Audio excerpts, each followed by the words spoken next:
Welcome to Toy Business Unboxed, your gateway to the secrets of the toy industry. Here, Jason Shea, a toy entrepreneur and expert in the field. Every product we develop is really inspired by some of the real life experience that we have with our son. 60% of all toys last year were sold on Amazon, which is incredible. Be passionate about it because it's a road, it's a journey. Like when you have an idea that you think is like gonna somewhat change the world, make things better, I'd say go for it. We'll guide you through the enchanting world of toy design, marketing, and manufacturing. Now let the unboxing begin. Hello, welcome to another episode of Toy Business Unboxed. I'm your host, Jason Shea, where we uncover stories and insight behind the toys and games industry. Today's I'm joined by Richard, creative forces with over 50 product ideas and also a very prolific inventor. Richard's journey as an inventor really highlight the highs and the lows of bringing unique concept to market. Together, we'll dive into the invention process and explore the challenge of pitching ideas in today's toy industry, and learn how he stayed inspired despite of all the adversity that he have faced over the years. So thank you again for joining me on today's interview, Richard. Thrilled to be here. I know you have been doing this for quite a while now, and I guess can you go back in time and tell the listener about your journey? Because I know you have some background in advertising, then you become a toy inventor. What inspired you to make that shift? I was an award-winning creative director at the major ad agencies. And one day I was visiting my mother in the hospital in West Palm Beach, and she fell asleep in the hospital. And I walked outside to kill about an hour, and there was a Toys R Us right outside. So I wandered in, looked around, and I said, oh my God, I can do better than this. It was very little originality, very little. So when I got home, I did some research and I said, I can do better. So I started inventing. And one of my first inventions I sold almost immediately. There were skydiving frogs. I like that idea. When skydivers jump out of an airplane holding hands in a circle and they fly, I went to an air show and I pasted 6 frogs together and I presented it to Playvisions in Seattle. And they loved it and moved ahead with it immediately. You toss it just like a Frisbee and it flies beautifully. And then I did skydiving pigs. I like that one. Stopped making them after 4 years. They put them in aquariums and zoos, but they never put it into the mass market. So now I own all rights and I have the molds. So I'm looking for a toy company to hand it off to. They fly beautifully and they have goggles and backpacks and I have the factory. So that inspired me. So then I came up with a slogan. I can see what's not there. When I would go in and look around at toys, immediately I'd say, hey, there's nothing like, so I started inventing things that you must, as an inventor, look through the internet to make sure that someone else has not invented it. And one of my biggest problems with the toy industry is if you come up with an idea, let's say there is an idea, but you do a much better version, a much better one, then they say, oh, that's been done. They say, oh, that's been done. The perfect example is I came up with an idea. Everyone now has a rescue dog. So I came up with this idea, rescue me, a scruffy dog, a very scruffy dog. Rescue me. You rescue it, you shampoo it, and you adopt it, and it comes with adoption papers. I went to Toy Fair with this. Oh, that's been done. Do you know what was done? Little fluffy little dogs that were a little bit dirty, not an adult dirty rescue dog. They were fluffy for little kids, but it doesn't matter. In the toy industry, there's a Bible, a religious thing. If it was done, it doesn't matter if it's 1,000 times better. It's been done. That's really terrible because everybody has a rescue dog. And this is wonderful because that inspired me. But when I went to Toy Fair, my first Toy Fair, very little originality. I must tell you, it's archaic. The marketing people are not the sharpest. The owners of the companies, the smaller ones, they're not open to fresh new ideas. I had developed some of the most amazing, fresh, original ideas. Booth after booth, it was ridiculous. I had this. This is called Space Kids. Yeah. I have capsule made. These are little dolls that come down in these capsules to be adopted. They're like alien and comes with adoption papers and a map of where they came from. They're called Space Kids. and nothing like it. Years ago, Cabbage Patch Kids, the greatest hook is adopt them. So with Space Kids, they would adopt them. And when the hatch opens, I have a recording at point of purchase. As this opens, you hear a recording, and it's a little girl. Hello, my name is Zena. I come from the planet Venus. And this spacey da da da da da da da da music. I had a recording made. So at point of purchase, you open it, and she says that. How could you not want to take her home? Nobody. Oh, girls aren't interested in space. Morons. A lot of the owners of toy companies, they have blinders. Girl astronaut. This is a new age. There's no doll like it. It's been rejected by every toy company. Everyone has rejected it. Absurd. But so I'm just saying, I did plush. Almost every plush is the same. Teddy bears. I did Zonks. Zonks are. I'm showing it. Yeah, I can see it. It has 4 legs. It has 4 legs.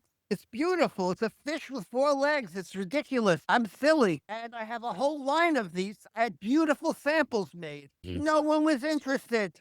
I went to every plush booth. So I'm just saying. Oh, and then I go through the expense of having a prototype made. They jerk you around. Oh, is it invented?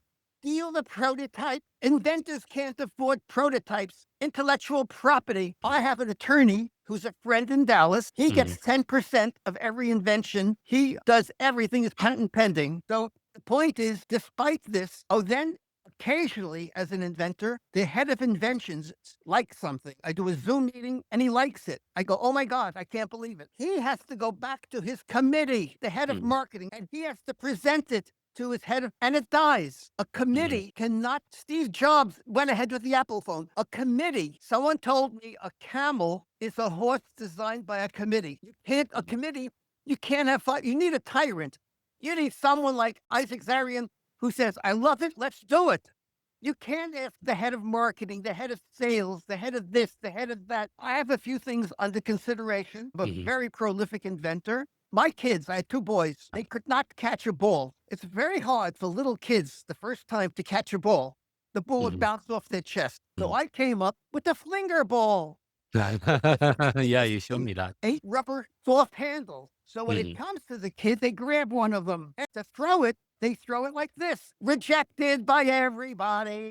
I have had more rejections than, but they say, oh, do you have a prototype? A prototype of this would be expensive. I can't afford it, but it would be the easiest. Oh, I have a video. Dad and a kid having a catch. A beautiful video. One of the companies liked it, and they said, oh, but we need a video to see it in action. Yeah, but I understand the video. struggle and the frustration you're facing too, because It's I very think frustrating.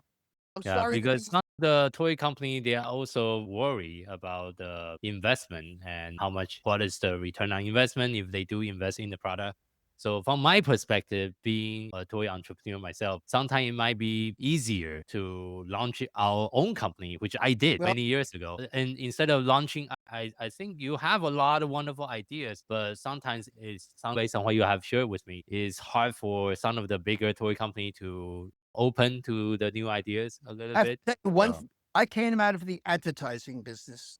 I was on covers of magazines. I won awards. I was pretty famous. And when you have a good idea, they do a focus group. They should do a focus group. If they got little girls together, 10 little girls and their moms in a room, and presented this to them or any of my ideas and get feedback by the kids, by their moms. They don't do that. They do it by their gut. They look at, I don't know. I'm not sure. I don't know kids, but focus groups in malls, they would stop people with little kids and for an hour, take them into a room, give them $20, and they'd videotape a focus group. There's zero research anymore. So there's nobody making a wise decision. I came up with a bath toy of 4 fish that fit into each other called Gobblefish. 4 plastic fish that fit into it. I have more failures than you could imagine. Oh, this is very important. Extremely. Toy companies will not break category. If I present this to them, oh no, we don't do dolls. We don't do flying toys. They're like this. If it's not what they do, they won't consider it. So I said to them, but if it's an unusual doll, hire one person to run a doll division. If you love it, and I know a person, a friend of mine, Maggie Bermudez, she was the head of a doll division for a big company, and she is freelancing in San Diego. She would love, they could just take my friend who's a doll expert and have her run the doll division, even freelance, because they're afraid of dolls. Oh, we don't know dolls. We don't know the buyers. So if they're not into dolls, they don't know who to call or who to show it to as clients, as customers. But I said, you can get into dolls. Do this one to start. Bring in a doll expert. That you don't have to know the company. But no, they won't do it. They say, oh, no, we don't do bath toys. We don't do flying toys. And then they, oh, no, we don't do plush. I get that's the worst thing. And you can't convince them to take on a new category. There's a comfort zone. A doll company won't take plush or flying toys because their salespeople have a network of people in a specific category. They won't go into a new category. So, for instance, an outdoor toy I came up with is brilliant. It's called Sprinkler Kids. It's a wetsuit with holes in it. No. Everybody has a hose. Kid puts on the wetsuit. You attach the hose in the back, and the kid becomes a sprinkler. Could you imagine the kid? He would be like Jesus walking around the lawn. Every kid in the neighborhood would say, oh my God, I want one of those. I pitched this. No one was it. And you know why they're not interested? They said, great idea, but we don't do water toys. You understand? True, 100%. So you have to go to a company that does water toys. But why can't any company, Jazzwares, any of them, say, look, we don't do water toys, but we could sell 1 million of these. All you have to do is contact the outdoor buyer at Walmart or whatever and present it. It's not so hard, but they will not break. You could talk to presidents of toy companies. Everyone will tell you they will not break. This would be so much fun, Jason, because the kid could, as he walks, he sprays everyone, the car, the people, and everybody has a hose in the backyard. We would have to design a waterproof wetsuit with holes. And once he turned it on, the kid becomes like Jesus. I'm not kidding. It's crazy, but I could not. So you have mentioned about how companies are resistant to some of your toy invention. How do you approach pitching to this company differently? Or do you have any, based on your experience, do you have any tips? Of course, thank you for mentioning about finding the right category of the company. I go on to LinkedIn. On LinkedIn, you go to a toy company, Spin Master, whatever, and you find the top executives. You send them a nice note telling them what you do. I say, I can see what's not there. Could you please connect me to your inventor relations person? So I write, I have to sign an NDA, then I send my inventions. Sometimes they do a Zoom meeting with me. Better. I do a Zoom meeting with the head of inventions. And if they like something, they take notes and they present it to their people. 10 out of 10 times. When they present it to their people, it dies. And I'm really good. I was in advertising. I was a very famous creative director. I did memorable commercials. I was on cover of a magazine. Have you ever considered just to launch your own Kickstarter campaign instead of relying and at the mercy of the other toy company?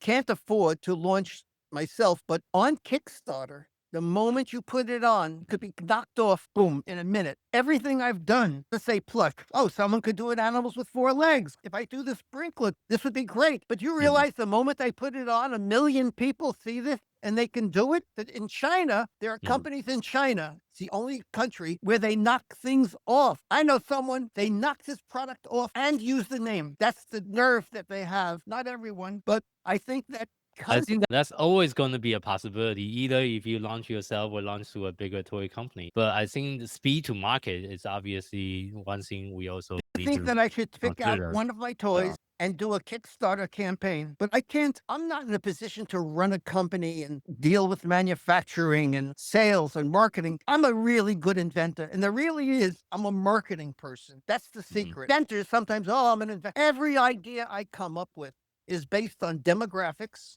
I understand demographics. When I looked at sprinklers, I said, what can you do with a sprinkler? And I came up with something that no one's ever done. I turned the kid into a sprinkler. Brilliant. One of my best ideas, even Whammo. I know David Wang, he's the head of inventions of Whammo, did the hula hoop, and they have water toys. And still, he said, might be dangerous.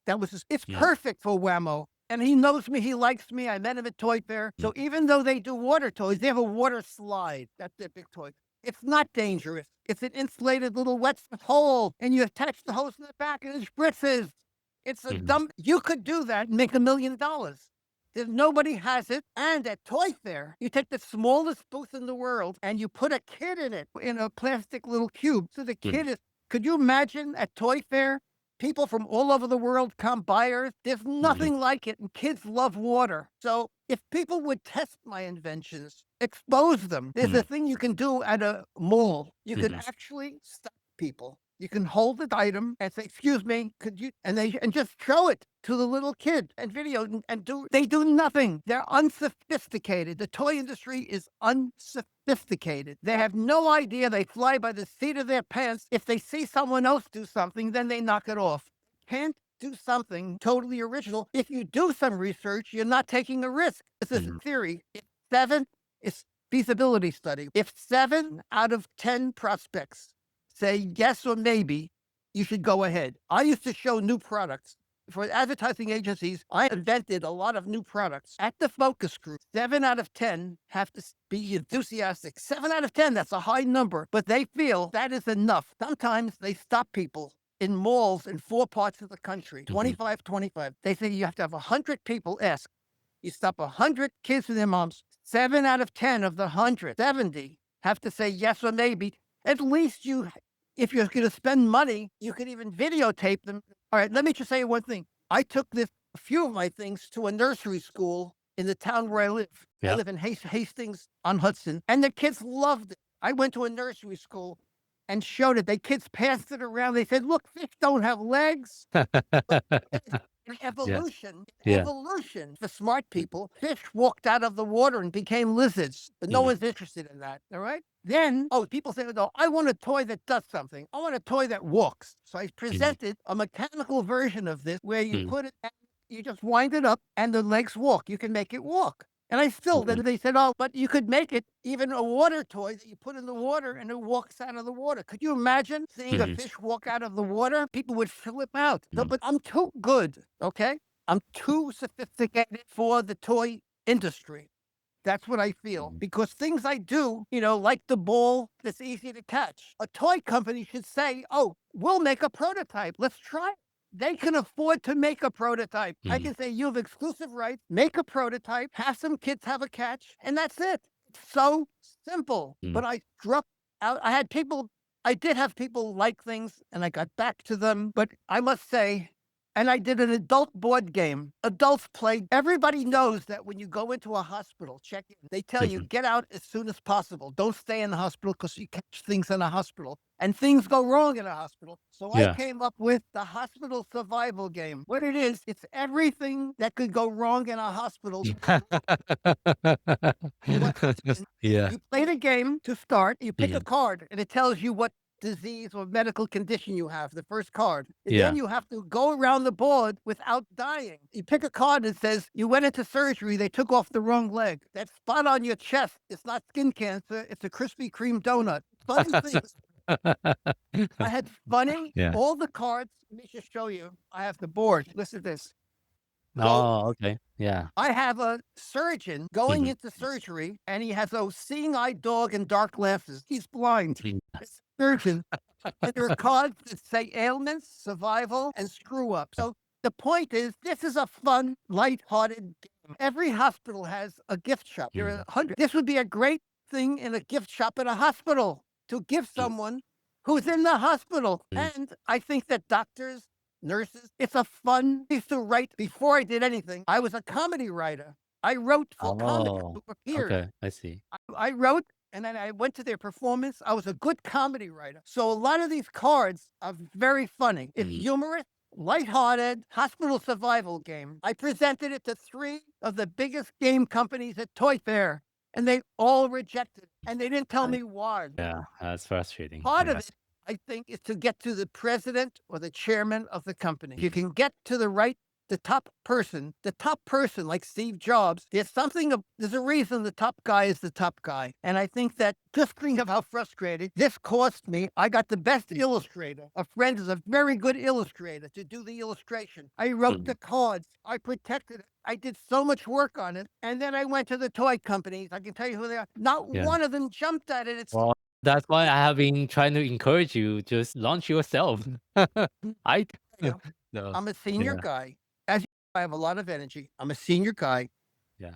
This past year, I lost my son to fentanyl overdose. Oh, yeah. Sorry to hear He was that. 40 years old. He lived in Berlin, and my life has been a disaster. I spent thousands of dollars in drug rehabs. I can't afford it. But there are people, and an inventor gets the most of 5%. The person I'm handing off to takes 95%. And I'm dynamic, I'm positive, I'm funny, I'm aggressive. And if I can't do it, nobody can. There's also another inventor called Richard Levy. He did the Furby.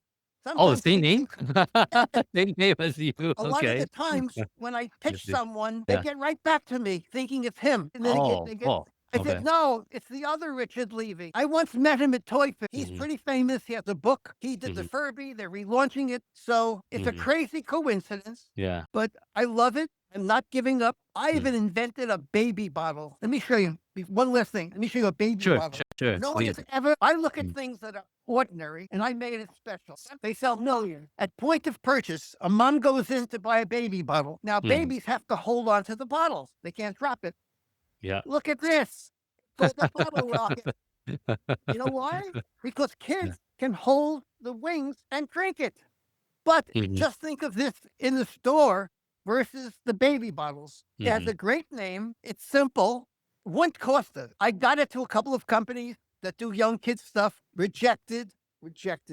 It's beautiful. It's fun and it's functional because the kid can hold it. Because otherwise, I'd say 90% of baby bottles in this world are like this, ordinary. That's it.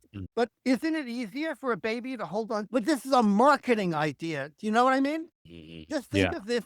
They have a display of baby stuff. Yeah. It's fun. It's different. I try so hard to be different. This would be so easy to launch. Very small investment. They could just make a mock-up. I don't have a real prototype and give it out to moms and let them try it. If this was handed to a baby, they would know what to do with it. It's an instinct to hold on to it.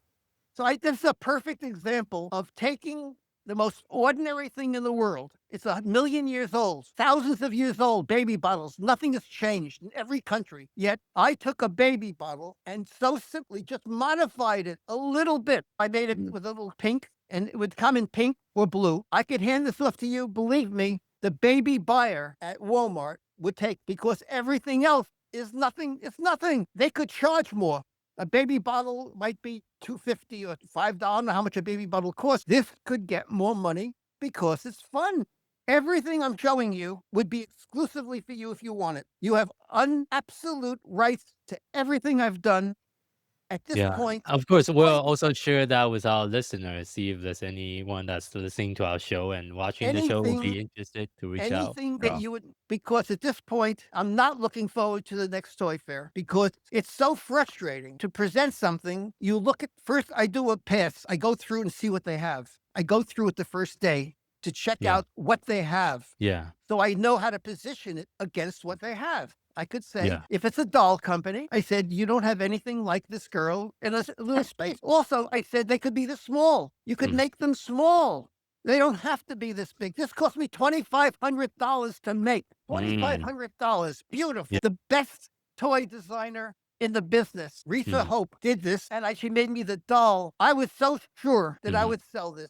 So I made the investment. So it's the most frustrating thing in the world because there's nothing like it. I believe, and has adoption papers, a little map where it came from. It doesn't matter. And you could even send for more clothes, more outfits so they could make money. She has a nice spacey outfit with boots. At this point, it's so frustrating. I know some toy company presidents that won't break category. Very good. They have toys. Oh, we only do puzzles. I said, puzzles? They said, we do jigsaw puzzles. So I said, I got an idea for you. Do a jigsaw puzzle of flowers and put a scent into the pieces so the flowers smell like the flowers. Oh, that's been done. The point is, I don't know it's been done, but at least for a kid, if you had a puzzle, let's say with fried chicken, and you put it together and it smells like fried chicken. I'm just saying, I bring originality. I met with the president. He's a great guy. Yeah. And I said, okay, you do puzzles. I'll come up with puzzles that you're not doing. And despite that, he doesn't do it. The worst words is, oh, I think it's been done. I have such belief in myself. I have a high self-esteem, just like with these. When I went into the booth at Play Visions, he took a look at my mock-up. It was 5 frogs taped together. And he said immediately, I love it. Send it to me. We're going to do it. That's how easy it is when it works. And he went ahead and made it immediately. It was sold in zoos and aquariums. I own the rights now. And I'm having trouble handing it off to someone for free. I said, I have molds, it's sold, and I still can't. And still now, I don't know. We don't do flying toys. Anyway, but I love being here. Thank you. I bless you for giving me this opportunity to rant and rave. Indeed, Well, there's always some positive and negative in all the industry, and toy industry is no exception to that. And as an industry, there's still a lot of things that we still need to change. So, from your perspective, as well, wrapping up today's interview, if you can just change one thing about the way that the toy industry works for the inventor, what would that be? I think that the executives of toy companies have to treat inventors better. They treat us like second-class citizens, like trash. They don't have open arms, and they're afraid of new. If they're going to take something, if they like it, say we like it, but we're not sure. Let's make a prototype. We'll test it. We'll show it to kids, and we'll get back to you. That's normal. I'm not asking for a lot. The guy I'm presenting it to could go down in his neighborhood to the playground with a mocked up thing and toss it to the kids and say what they. It's so easy, but I'm not asking for a lot. But I think that they're not open-minded to new ideas. There's very few things when I walk around Toy Fair where I go, oh my God, I wish I had done that. Just think if you went to Toy Fair and you saw the kid with the sprinkler in a booth spraying everything, you go, oh my God, that's great. My kids would love that. That would be a simple thing to do with Kickstarter. I could pitch that. I can't make a prototype. It's too expensive. That's the only problem. I mean, I could try and hope that nobody knocks it off. I have a patent attorney who could patent. And of course, once I do Kickstarter, then go to a toy company saying, oh, they're not the brightest stars in the sky. I wish they were smarter marketing people. I think if they had more women, I found that women in the industry are more receptive than men. Women are more open to new ideas. A breath of fresh air. Too many guys have been in the industry for 20, 30 years, and they're set in their ways. It needs something fresh and new. And you know what? The most frustrating thing is MGA did a line that's making millions called Bratz. They're little dolls. They look like little hookers. Mothers buy them for little girls. Take a look at Bratz. They're wearing cheap outfits, a lot of makeup. They look like little hookers. And yet they sell millions and moms buy them for their little girls. How do you explain that? Oh, I think Larry is so pleased with this. Look, they're making a movie now because Barbie was this. They're doing a Bratz movie. But next time, take a close-up look at Bratz. Like, it's not an image for a little girl. I wouldn't buy it for my little girl. They're wearing tight-fitting, sexy, and they're called Bratz. So how do you figure that? Thank you so much for sharing your perspective, and we'll make sure to leave your contact information on the Thank you so much show. for letting me do this. It means so much to me. Jason, bless you. For our listeners, thank you for tuning in this episode of Toy Business Unboxed podcast. We really hope you have enjoyed the conversation and find it insightful and inspiring. If you like what you have heard, be sure to subscribe to our podcast on your favorite platform so you'll never miss an episode.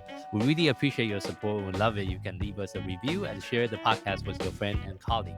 For more resource tips and the latest update within the toys and game industry, visit our website at toy-launch.com. Join the conversation and connect with us on social media using the hashtag Toy Business Unboxed. We'd love to hear your feedback and suggestions for future episodes. Until next time, keep innovating, keep creating, and keep bringing joy to toys. This is Jason Shea signing off on the Toy Business Unboxed podcast, and we'll see you in the next episode. Thank you so much, everyone.